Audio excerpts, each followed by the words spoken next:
We've got we've got you, your doorknob, and Yes. the bottom half of portrait painting. I like it.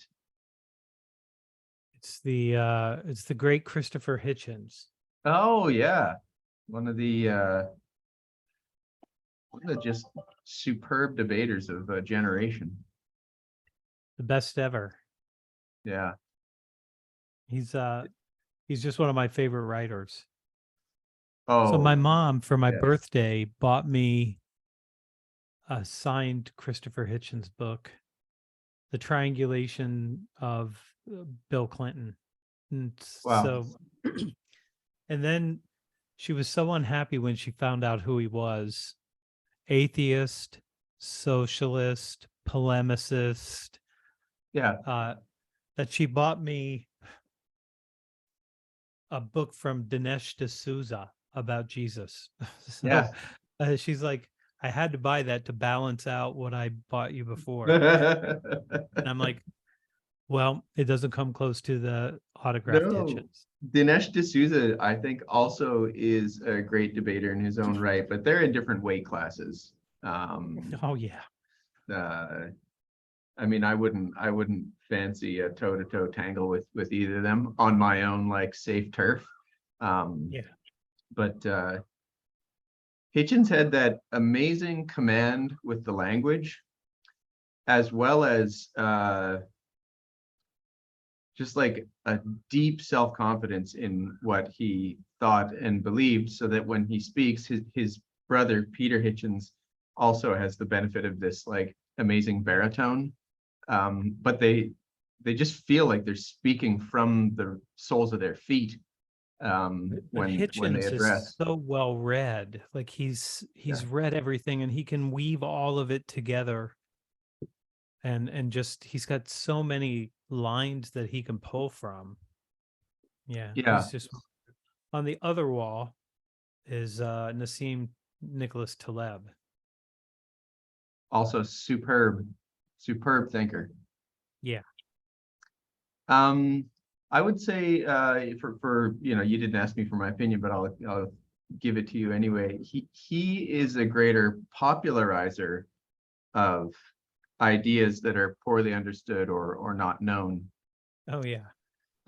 as opposed to a totally original thinker. But some of the stuff like the Lindy effect, um, or his bed of Procrustes, these are like profoundly important ideas, and nobody else was sort of putting them into the public discourse. Um, Anti-Fragile is his best work. anti-fragile will be talked about and read 50 years from now, Yeah. I believe. Yeah, me too. You in your book quote Dawkins, Howard Bloom, a couple of living philosophers that I had to look up because I didn't know them. So you must be following in some of your heroes' footsteps in terms of the breadth of your own reading.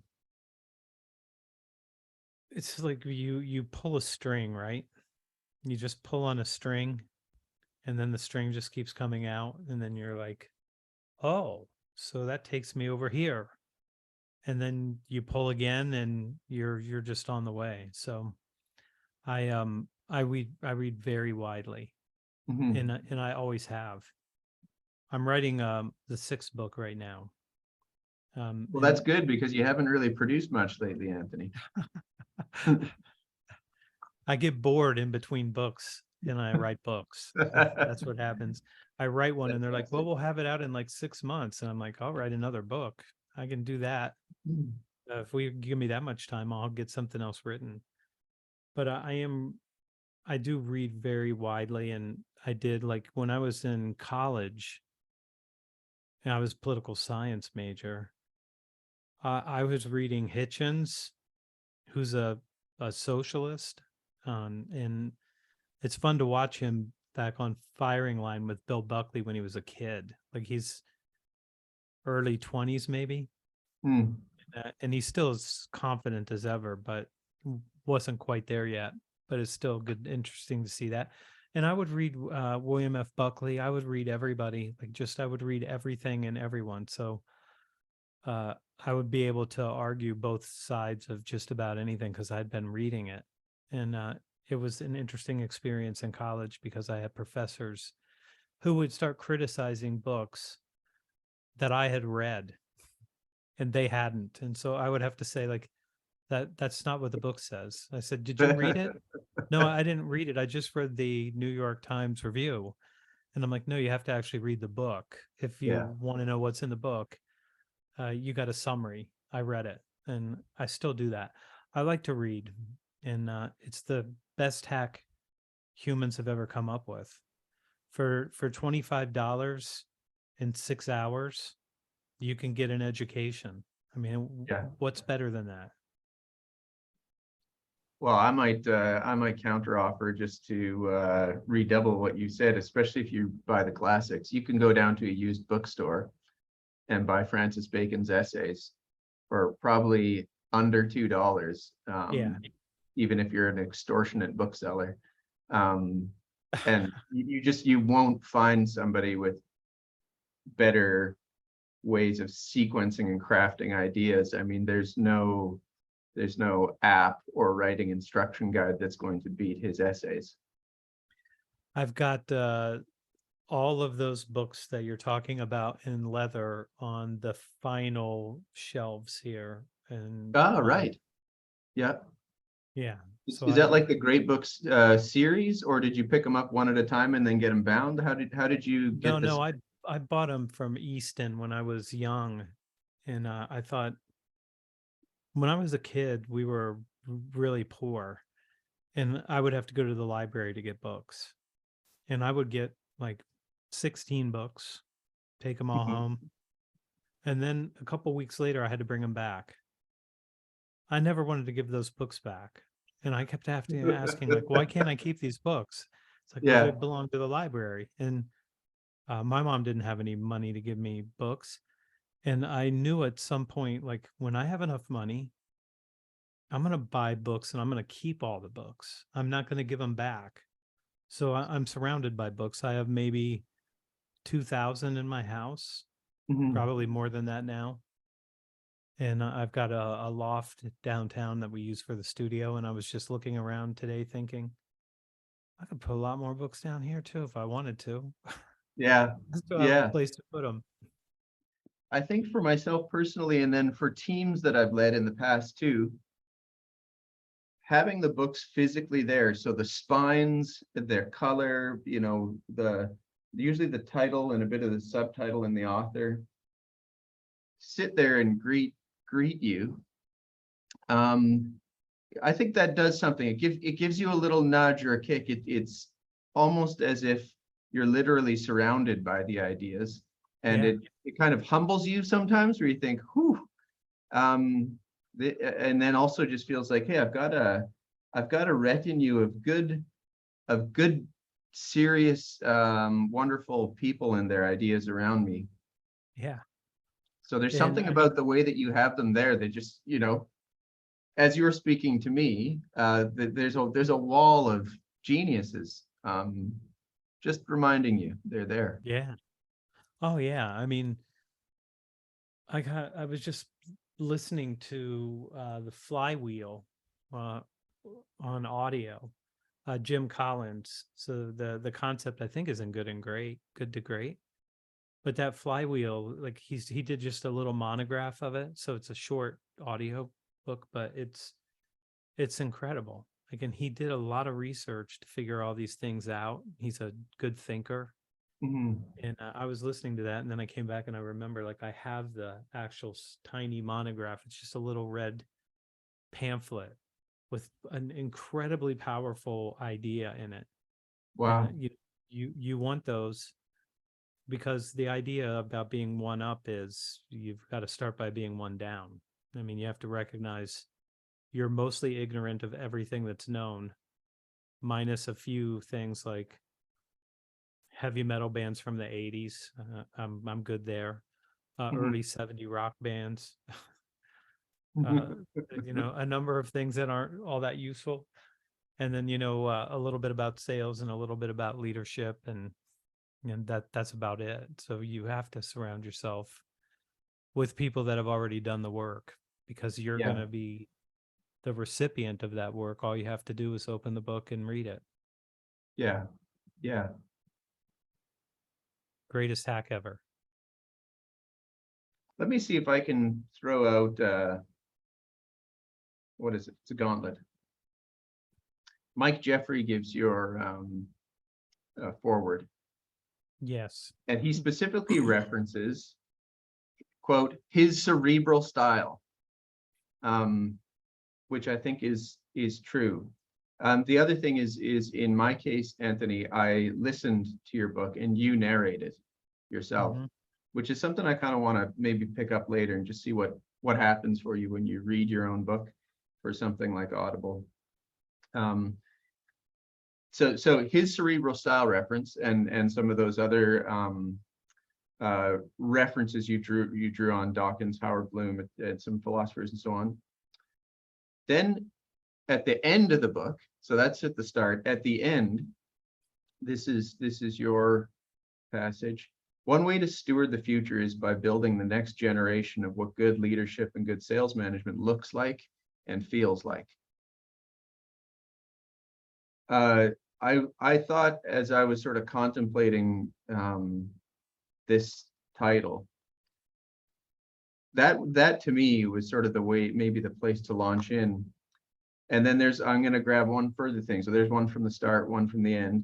And in the middle, you say, you're sitting, I think it's with a fellow on a plane, and you say, never change your message, just refresh it, Yeah. approach it from a different angle. I thought, wow, that's actually quite an autobiographical statement. I haven't read everything that you've written, but I've read a number of things that you've written, and I feel like that's true. It's in the same key. I mean, the melody and the harmonies change a little bit, but this is the same effective kind of piece of music. And I think it's in this book also. So there you are, a clip from the start, the middle, and the end. For those who will listen to this so that they are nudged to go read the book, can you launch in based on that? I think there's a couple things that are interesting about this book. So the first story that I told is a true story, from a guy named Tom Strasberg, who we practiced Aikido together for a number of years. And I only ever practiced with people who were a black belt up to a third degree black belt. So I immediately recognized the value of somebody who's like way, way in front of you, like way in front of you. And at dinner one time, he started telling me this story about his friend Jeff. And Jeff didn't know what he was going to do after high school. He didn't have any plans, had no ambition, and he just decided to go to the army. And just like Full Metal Jacket, or basically any movie that has a boot camp, that in it, what's coming. It's going to be, a really rough person that sort of causes you to grow. And Tom told me this story, and I kept it. The first time I heard it, I'm like, it's the best story I've heard. His friend, every single day at the end of the day, the the sergeant would start just berating them and then asking somebody to come up and fight him. And nobody wants to fight him because there's no upside, all downside. Like all you can do is get hurt and then be punished for it. And the last time this person did this, he said, "Aren't any of you gonna come up here and tangle with the old man?" And Jeff had just heard it enough, and he took one step forward. And I don't know if I would have done that or not. I might have, but he did. And immediately that sergeant just pointed at him and said, "There's your squad leader." All he was trying to do is to figure out who's going to take responsibility for this terrible task that you need to do. Somebody has to do this terrible task. And he never intended to fight anybody. He was just trying to figure out who's going to have, enough courage to stand up and do this. And I put that there because It's really hard. Like being a sales leader is hard. Being a sales manager is hard. You're responsible for a group of people who have large variations in their talent, and they have all kinds of terrible headwinds right now with buyers trying to go on their own and all these challenges that they have. And you really do have to have somebody who's willing to step up and be that leader. And so that's the first part. But the last part of the book is the acknowledgement. And a normal acknowledgement would say something like, I want to thank Kevin, I want to thank my editors and all these other things. And mine was an acknowledgement of how important it is that we have this role and that we Mm. have a chance to make people better than they are when we found them. And I think that that's what a good leader does. And every good leader sees something in you that you don't see in you, Mm. and then they make you move towards that potential. Even if you're not ready, even if you don't believe that you can do it, that's what good leaders do. And I wanted to acknowledge that on the other side, because it's, if you stepped up and you decided to be that leader, then these people are in your charge. They're in your Mhm. charge for as long as they stay with you. And your job is to maximize their potential and help them grow, because if they don't grow, then your revenue doesn't grow either. I mean, if you leave them the way that you found them, you won't do well. So I tried to weave as much of that into the book as I could, by Yeah. also just giving people what I would call just very practical, tactical strategies to use to lead a team. There were, I would say there were a few Easter eggs throughout. I had a sense of what might be contained in here. I'm not just trying to shamelessly spruik your book, although let's do that too. Um, but like the whole section on hiring, which you have a uniquely interviewing and hiring of sales candidates, you have a uniquely powerful position to talk about. Yeah. I did not expect. And so when I was going through, I thought, oh, here's an entire bonus chapter just lumped into the middle. Um, can you actually, I think if you would say a few words there, uh, I believe there's a whole other book or short set of books there. And I think, Anthony, a lot of people don't know why I'm saying you have a uniquely powerful voice. It isn't just because you like reading and writing. There's a lot of praxis for you behind the subject of candidates. Well, I worked in staffing from 18 years old, I would guess, right around there. I hired a lot of people. I spent 5 years just interviewing people every day. And I try to, I think I say something about it at the beginning of the chapter. I wish I could give you my gut instinct, because my gut instinct is really, really well tuned, Yes. because I interviewed about 40 people a day in staffing, and I had to figure out who was going to go to work and who wasn't. It wasn't too long before you start to hear something that gives you this pattern recognition, like this person's not going. I can already tell. And as I started to hire salespeople, they bamboozled me like crazy. Like they are so good. Like a salesperson who's looking for a job knows how to sell. And I bought people like that for a while.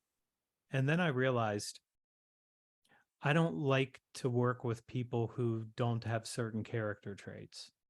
So if you're undisciplined and you want me to motivate you, I will never do that. That's not my job to motivate you. I will find out what your intrinsic motivation is, and I will pull on that for sure.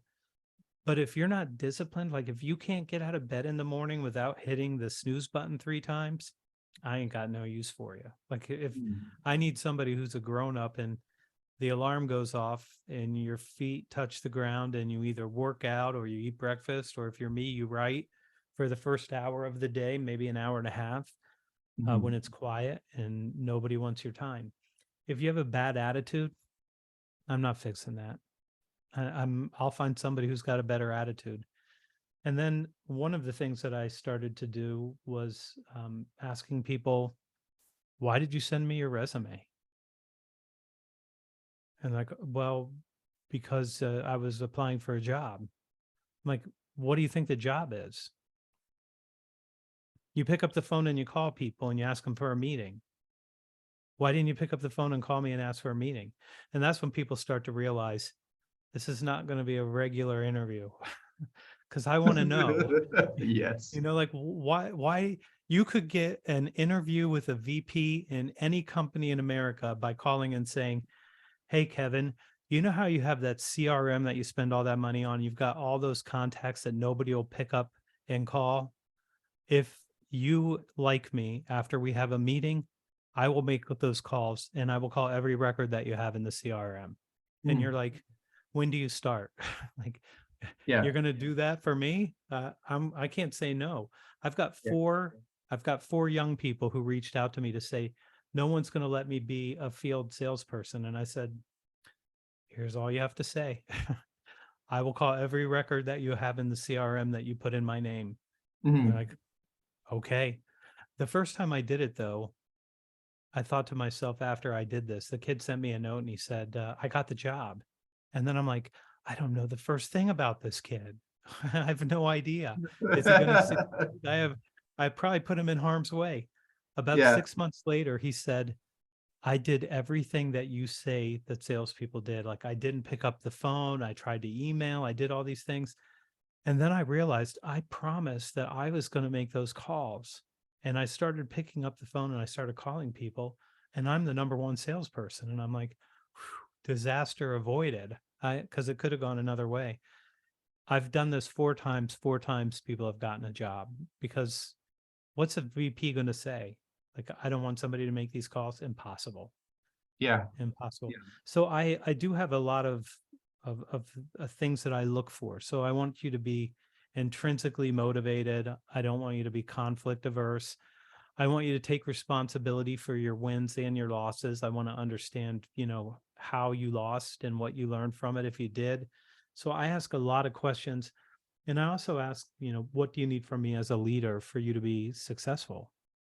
And one person said to me, I think it's in the book, he said, I would need a product that everybody wants to buy, and the best marketing ever. That's what I need. That's all I need. I'm like, we're done. So I normally do like 15-minute interviews. Yeah. Well, And I was just doing that was some about mental math. 5 minutes. If you chat with 40 folks in a day, I mean, there's no option there. You have to be having a couple of 3-4 minute conversations in that mix. There are. And if you're trying to hire, I think you should look at more people than fewer. So a lot of people are going to like, well, I'm going to pick from 3. It's not a big enough pool for you to be able to hire well. So Yes. I would take 30 people and give them 10 minutes and see how many can get through the 10 minutes.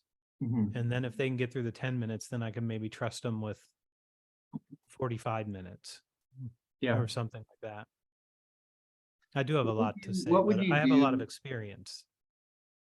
Yeah, I guess that's right too. You know how to be really efficient and to zero in on pass to the next round or do not, just given how many configurations of that chessboard you've seen. Yeah, it's exactly what it is. Yeah. Um, what what do you think about interviewing and hiring for the sales leader role? So I think a lot of the things that you just mentioned might be just universal, but what about when you're actually looking for a leader of salespeople? I mean, that's why the first story is the first story, because I need to find out, like, if you are actually a leader, Hmm. and are you going to require people to have a higher standard than they have when you found them? Are you going to be willing to help them grow through the time that they're with you? So I'm looking to determine not if you have the experience as a salesperson. I mean, Hmm. that's not, it is helpful. It's only helpful for teaching people how to be better salespeople, which is important. But the most important thing for a leader to do is to lead. And Yeah. that is the charge. And that's why we call them leaders, is because they're supposed to lead. And you can't lead from the back. You have to be engaged with your team all the time. And if you've ever had a bad sales manager, you will know that they were completely neglecting you. Like Yeah. they would just, at their worst, they say, Kevin, you need to make more calls. Then, I mean, that's what they say. It's like, you need just more activity. That's what you do when you don't know how to help people be more effective. Then you just tell them to dial more. Well, if you're already bad at dialing and you're already not good with the conversation, making more bad calls doesn't improve your results. It Yeah. just doesn't. So I want to check and see, like, what are you going to do with this team? What's your leadership style? What's your default style? How do you get people to make behavioral changes? So I want to know, like, how do you help people make a behavioral change? Because you are going to ask people to make a behavioral change. If you could already get the goal that you have next year, this year, you wouldn't have to change anything. You'd already be there. But because you didn't, you have to change. You have to figure out what has to change and who has to change and how they have to change Mhm. so that you can keep going forward with maybe a little bit more resources, but not many, if any. So a lot of times a team with 10 reps is supposed to grow by 12% with no additional resources. That's what they expect. And senior leaders tend to think, we just have a lot of slack here. They have more time. They could do better. That's how they think about it. Yeah. But the truth is that that's not very often the truth. Yeah. Yeah. You say in one of the middle chapters, rules for successful transformation. The majority of your time should go toward teaching and training. I mean, for selfish reasons, because of our work, I was so excited to read that, but I also just think it's a profound insight. Like, if for those who are in the field, they aren't necessarily budgeting their own energies or time, thinking about themselves as an educator or as a trainer or as a teacher or as a coach. Those are all different metaphors, by the way, or hats. They're different. But maybe I could just But ask you they're to all the pull that same though, thread. aren't they? They're all growth and development. They're also, if I can add in, focused on the other, right? They're all fairly Yeah. selfless acts. I mean, it gobbles up time. You still have your own work to do after it's done. You might get a little shot of gratification, but they're very selfless, each of those things. Yeah. And that's what makes a good leader, is that they're more concerned with your performance. Because Yeah. what's their performance? Your performance. I mean, that's it. When you watch teams, any team, so it could be a football team, it could be an orchestra, it could be a ballet group. There's a whole bunch of development, and the majority of their time is spent not playing the game or playing the instrument or performing. Most of the time is practicing and learning and getting sharper from day to day and week to week and month to month. And Mhm. that's when people get that right, their results start to improve very quickly. Mhm. And people, you'll hear sales managers complain, well, I don't have time to coach. Anytime anybody calls you, you can coach them.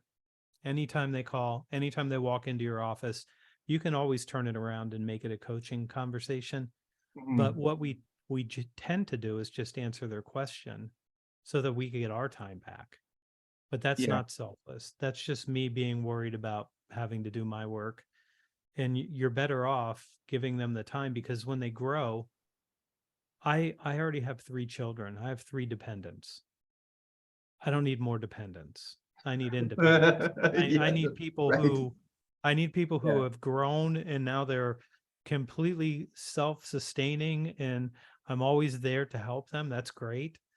But you want them to grow, because you don't want a whole bunch of dependents coming up and going, Kevin, I'm not sure what to do with this scenario. And you're like, well, let me tell you what the answer is. And then 2 minutes later, hey, Kevin, I have this problem. And Mhm. you're not the problem solver for them. You're the one that's going to give them the internal resources and the external resources where they can start solving their own problems so that they can grow. And if they grow, you're in great shape. If they don't grow, though, you'll have a problem. Mm-hmm. Yeah, it's harder when you don't help people grow. Every conversation can be coaching, development, and training. If you push some of it back and say, Kevin, tell me how you're thinking about this. Tell me Yeah. why you think that that didn't work for you.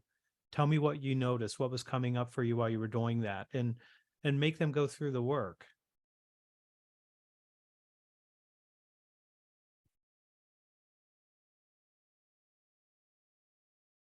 Can I make a lateral jump Whenever to you want.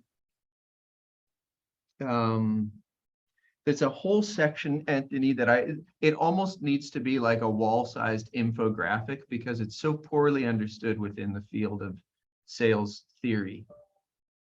You have this section on like species and genus and Yeah. strategies versus, give me a moment. It's strategies versus Approaches. approaches. So Yeah. valuable. Holy cow. I'm talking, you said you had this like this thin volume where the idea is profound. This is just so helpful and so poorly understood, I think, that I want to just tear that chapter out and send it around to 100 folks and just say, look, make this an infographic, look at it. This is the first thing to understand. This is the map of the territory that you're Yeah. accustomed to talking about.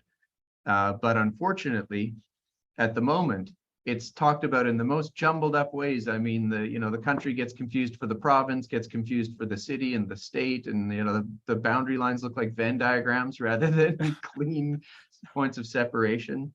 Can I get you to basically just share what you're doing in that section? So that I can share your words and then get people to just buy and fast track to that section. What I'm trying to convey, I mean, I'm glad you get it. I'm not sure everybody does. And I had a number of people who read the book that were like, I'm not sure I understand this. And I'm like,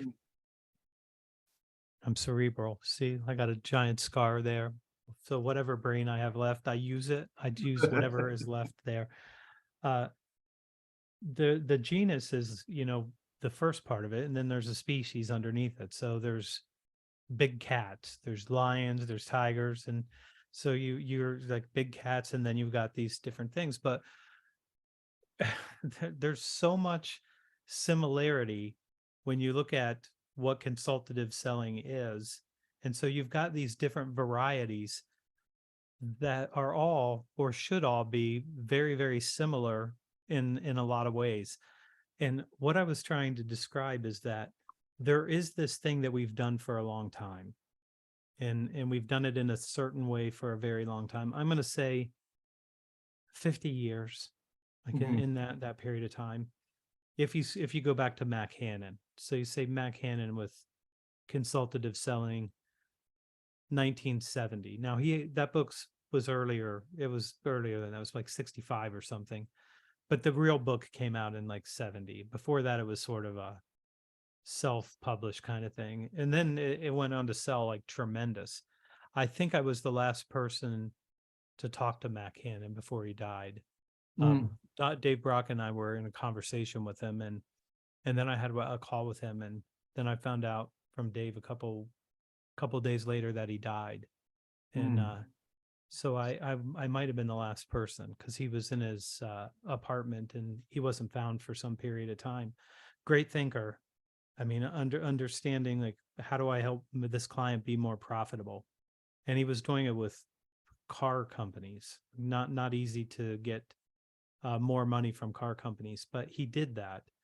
And where we are now, though, is that this idea of talking about our company and talking about the things that we've talked about, the reason that buyers want to go out and just explore on their own is because they don't think that the salesperson can create any value for them.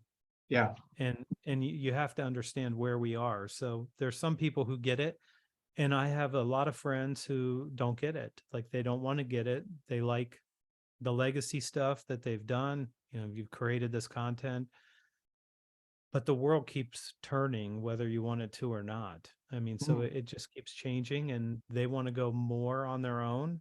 And then they have the big problems of consensus.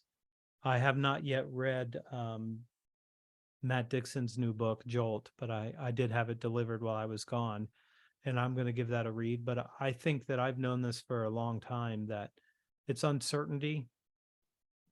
It's uncertainty that causes this. So when people have concerns, the easiest decision to make is to wait. And that's mostly what we do. Mhm. And now we have to have new strategies that help us give people certainty. So that's really elite sales strategies, me trying to help people understand, how do you have those conversations so you can get them to the point where they can act and Yeah. they will act. And that's a harder thing to do. And it's just not linear anymore. It's completely non-linear, more difficult, lots more people involved. So we need a different salesperson now, one that's stronger and capable of leading another group of people. So I was just trying to describe the terrain, I guess. A description of the terrain is sorely missing. If you looked at any other deep discipline, let's say like philosophy, someone fairly quickly will come along and say, this is what continental philosophy is, and this is what epistemology is, and this is what, or in religion, they'd be like, in say like Christian denominations, would be like, if Episcopalians are over here and you're, Exactly. uniting it, and they've got these categories, which can seem lame and artificial until you realize, holy cow, does that make sense of what otherwise is just a night sky filled with stars, and you don't know where to go. It's missing within this field. Somebody to come along and say, look, you don't have to love or hate or denigrate or anything else. A challenger approach or a spin approach or a consultative approach, but someone needs to come along and create a glossary or something. Maybe I'll do that. Maybe I'll do the infographic on that. But you're right. I mean, there's Catholics, there's Protestants. They're all in the same genus, right? Yes. Different species.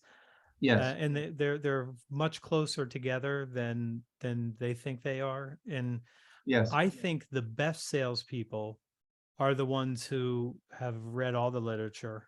I mean, they've read it and they know it, and so you have more choices. So if you were to look at, let's go with the MMA. MMA is good. I could have gone with Aikido because O-sensei was first a judo guy before he became a jujitsu guy. And then after he was good with the sword and all of those things, then he developed his own structure.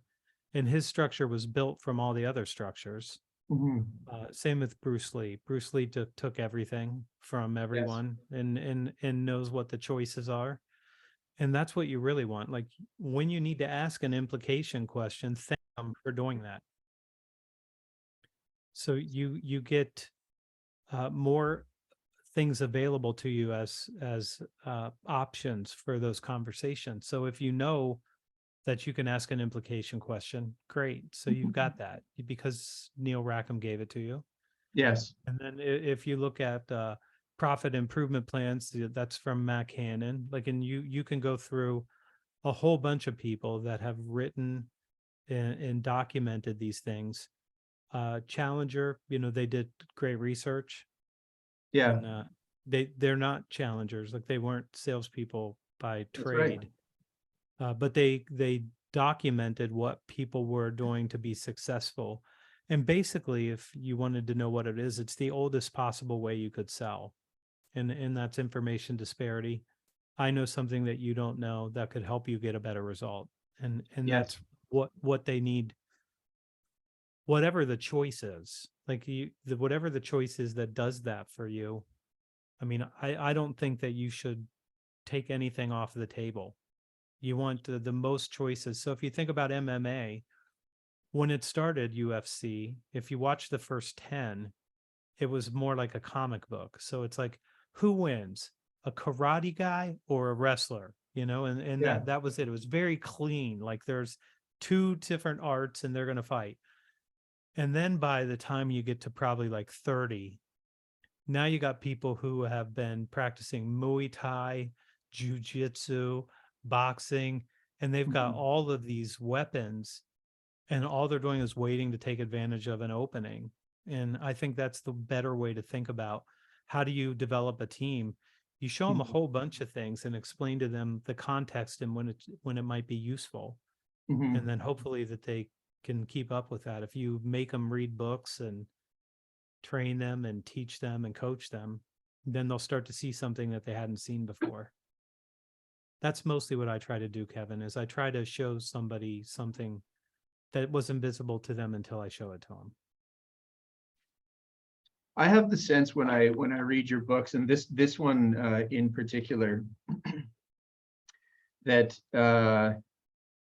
some of it transcends was let's say those are a lot of those approaches we've just been discussing are schools of tactics, and underlying those schools of tactics, you can still have general principles. So I'll maybe continue on in your MMA analogy. Range is a principle that the judo community and the boxing community and the Muay Thai community and the jiu-jitsu community all speak about and think about. They're like, how far is the dangerous guy from me? On the Yeah. other hand, he's also my target. So range is this like underlying principle that will tie them all together. And then you get some others like balance, um, endurance. Torque. Yeah, yes, yeah. I mean, you Leverage. you you you watch a boxer and everything comes from their stomach. Like that just it's on the end of the fist. But yeah, so all of those things. I think that's a good analogy. Yeah, and I feel like this manuscript is touching on a lot of things like that, as opposed to saying, what I really like here, folks, is the left hook, or like a busy jab or something. I feel like it's a discussion around things more like equivalent to balance and range. Yeah. Um, where There's a where lot of ways to get to yes. I mean, if there was yeah, only one way, it'd be hard. yeah. There there's a lot of ways. Those two fellows you mentioned, we've had great conversations with them, Matt Dixon and Brent Adamson. Yeah. I think in some ways they are owed a debt of gratitude by the sales community because they aren't salespeople. And I think like I Brent Adamson is like a German classics PhD or something like philosophy that. guy, yeah. Yeah, yeah. Um, I wrote a post maybe 2 months ago on my debt to the Challenger sale. And first off, I was doing that in 2001. I mean, when I started to figure out, I know a hell of a lot more than my clients do about labor markets. I know way more than they do. I study. They don't study that. They studied food manufacturing and distribution, and I learned those things from them. But when I figured out like they can't make good decisions because they're missing the information that they would need to make a good decision, and I bludgeoned a group of people with 100 slides of data to prove that they were wrong. I mm, did not think I was an insight-based selling person. I thought I was prosecuting their bad beliefs. That's how I've framed it. Like right. their beliefs are bad and I have to do something about it. So I'm going to prosecute their, and I did this. And literally the person that I did this for gave me $2 million to raise the pay rate across his staffing. So I mean, and it was because I showed him all the data, and I showed him repetitive data. Mhm. WSJ, New York Times, Cato. I went through every source I could show them. And I wish I was smart enough that I would have kept doing that, but it took about a year. At the end of that year, they called me and said, you're going to brief us going into next year, right? And tell us what you need us to do. And I said, Yeah, yeah, I was planning on it. I have no idea. And I did 4 presentations for each of their locations, Yeah, and everybody was so happy with it. Then I thought, I wonder if we should show this to other people. I wonder right. if they would get it. And then I started just using that, and I started just teaching everybody what they need to know. And then I started doing internal surveys to find out, like, what did people really want from a job.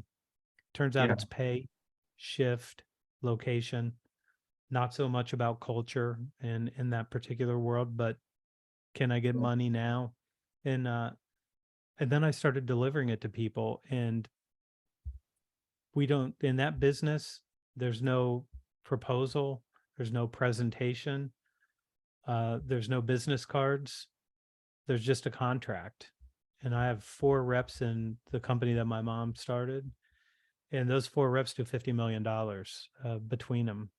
That's a big number to get, but they win between 85 and 95% of the deals that they pursue. And wow. they're all mature, they're all very smart, and they can tell you all of the labor statistics today. Whatever it is, they know it because that's what they were taught to do. Mhm. There are two things that are consistent about your message, consistent across books. Um, and I just want to square it with the thing you just mentioned about the success rate of those 4 assassins. One is opportunity creation, right? I mean, if I was using this metaphor of music, but if that's the music, that is like the time signature. It's like create opportunities, create opportunities, create opportunities. The other one is you articulate that the sales conversation is the one thing that can be your differentiating factor. Yeah.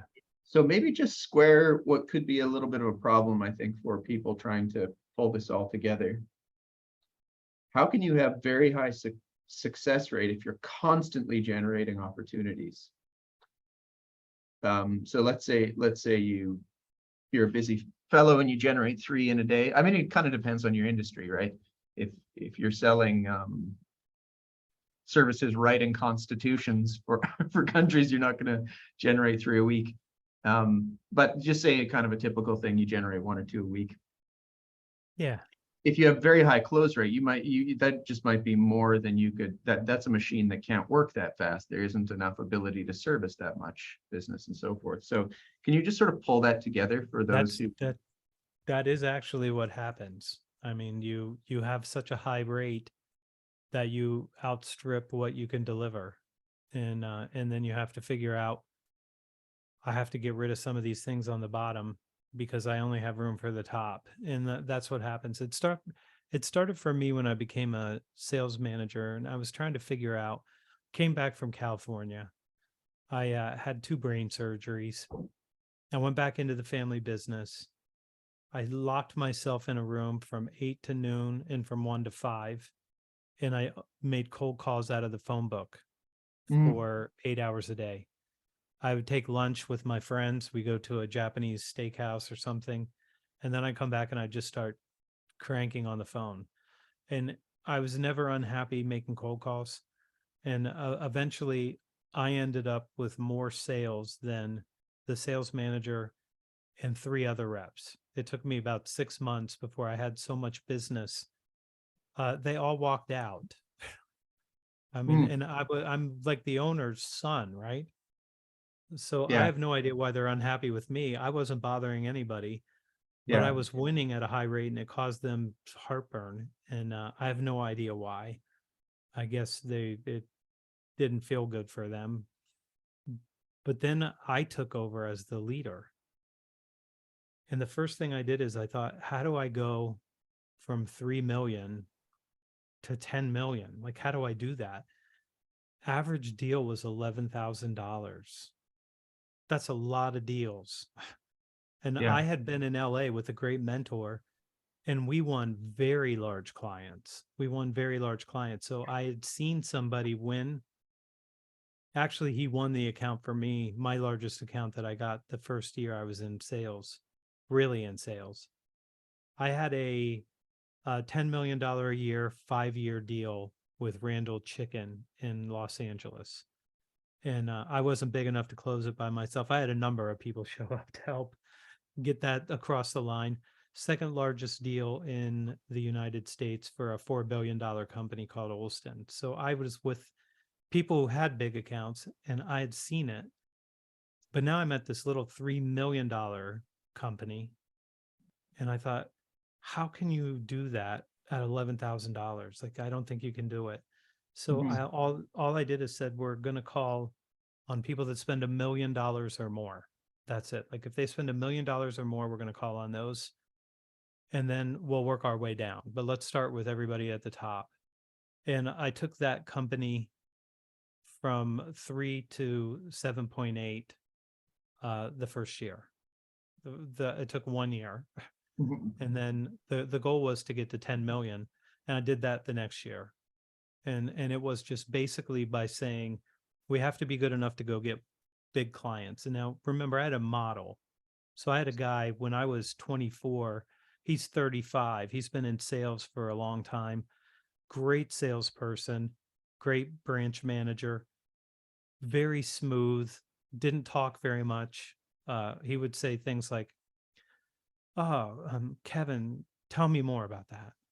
And then he'd just be quiet. And I watched him say very few words and get very large deals by having people talk. And he would have them talking and talking and talking and slide a piece of paper across the desk and we'd walk out with a signed contract. We did 2,000 hours of production when I got there. Well, when he got there. And at the end of the year, we had 22,000 hours a week. We went from 2,000 to 22,000. That deal paid him $450,000. I had a brain surgery and I never got one penny from that one, the biggest deal I ever did in my life. I got nothing for it. He took the I money can, and I can, I can still feel the resentment coming out of you. he bought a house in Orange County. Yeah.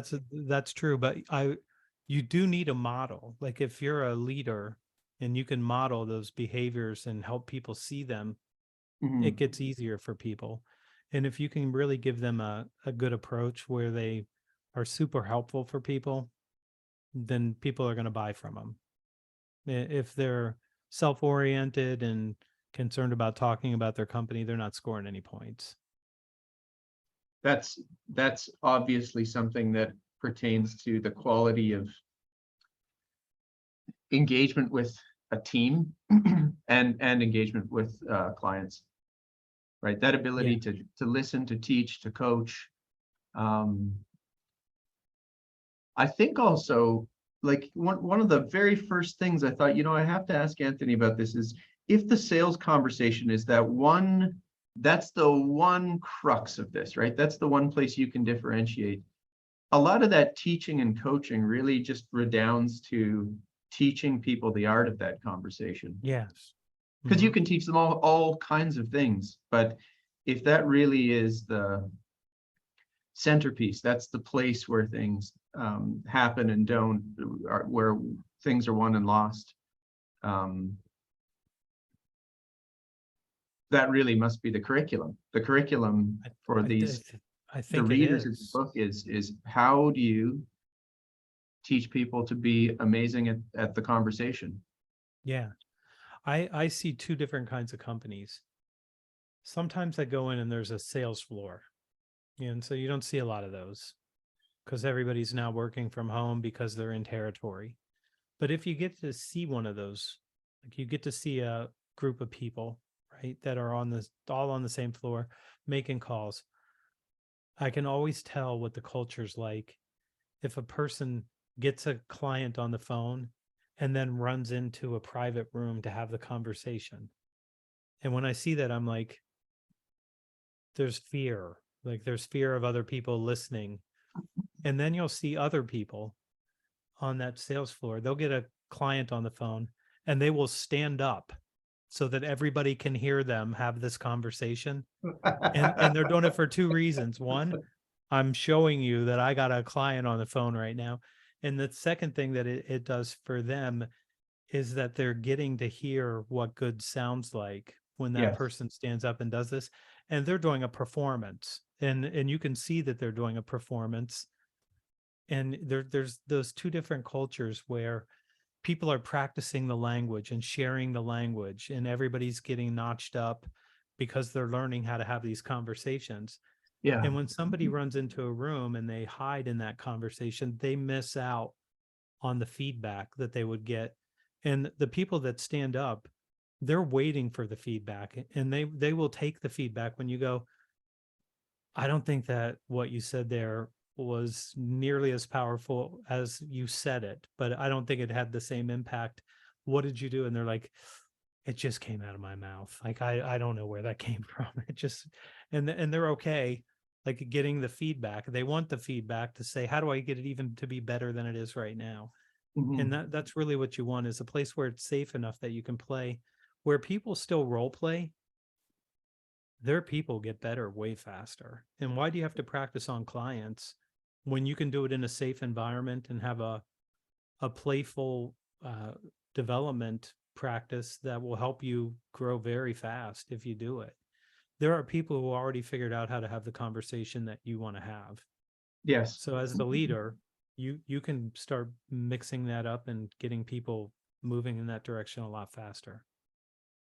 Role play is such a profound tool. Um, if people can channel the client as well when they in a team, they get epiphanies, right? Yeah. They're like, I'm just trying to be the client for 5 minutes here, and I can realize how like god awful boring our approach is. It's horrible. And you could never tell that playing the clever fellow who's trying to say all your brilliant things. I love I That's right. really I really love role play. It is not for the faint of heart though.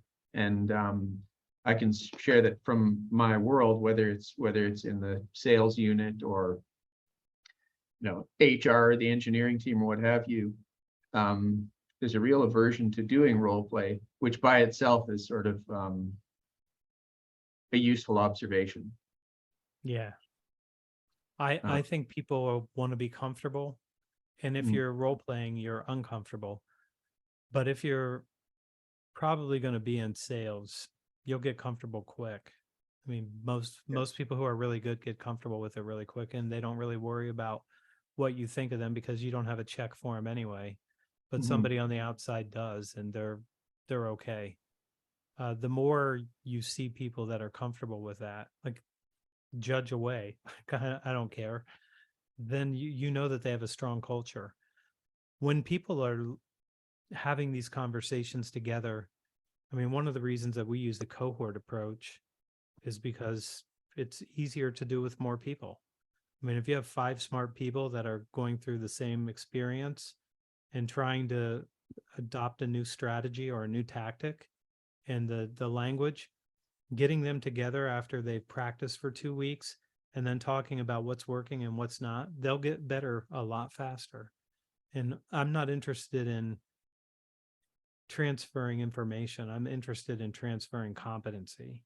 So Mm, that's the difference, is that I want people to get greater competency. It's easy to give people information. That's not hard to do.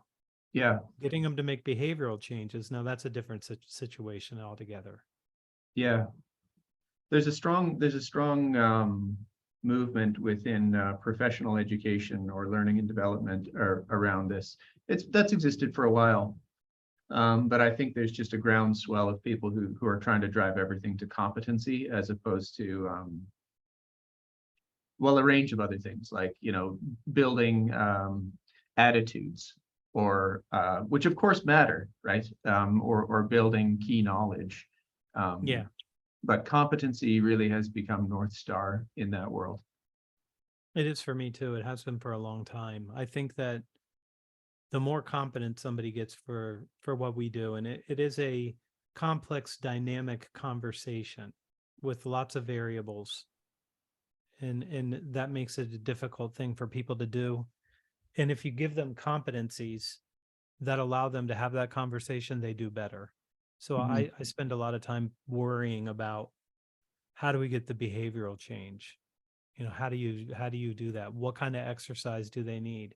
How many times do they have to do that before they can have a review and have a conversation with other people to figure out what they're not seeing and what they might see if they did something different?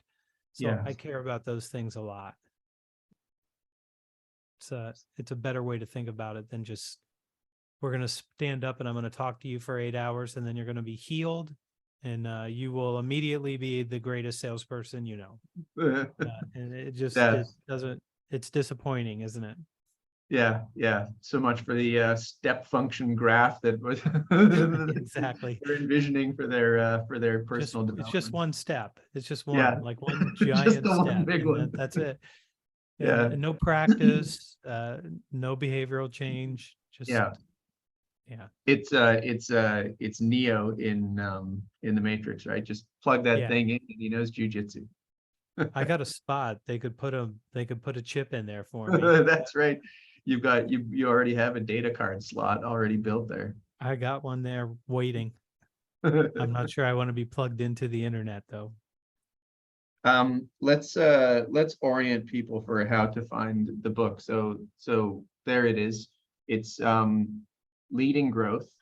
You're very findable, but just for those who struggle, where would you like them to go? Thesalesblog.com. That's the best place to go. I write there every single day. So we publish a daily blog. I write at 4 o'clock in the morning and I'm probably, I don't know, 10 posts in front of my team that does the art and takes care of all the other stuff. Or LinkedIn's always good. LinkedIn's a good place. Mhm. And I'm happy to connect with people there. But the sales blog is my main spot. Super. Well, I can attest that there's a lot of good stuff there.